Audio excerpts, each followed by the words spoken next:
सर्वमंगल्यमांगल्ये शिवे सर्वार्थसाधिके शरण्ये त्र्यंबके गौरी नारायणी नमोस्तुते.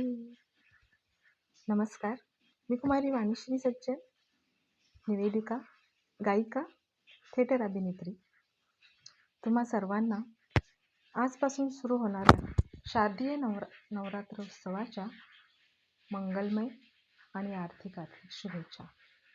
माझ्या सिंगिंग ग्रुपतर्फे आणि तसेच ग्लोबल डायमंड इव्हेंट्सतर्फे गरबा नाईट या महिलांचा ग्रुपतर्फे देखील सर्वांना खूप खूप आणि आर्थिक मंगलमय शुभेच्छा. येणारे वर्ष हे आनंददायी व सुखदायी जाओ, तसेच भविष्यात रामराज्य स्थापित हो ही सदिच्छा देवीकडे करते. धन्यवाद.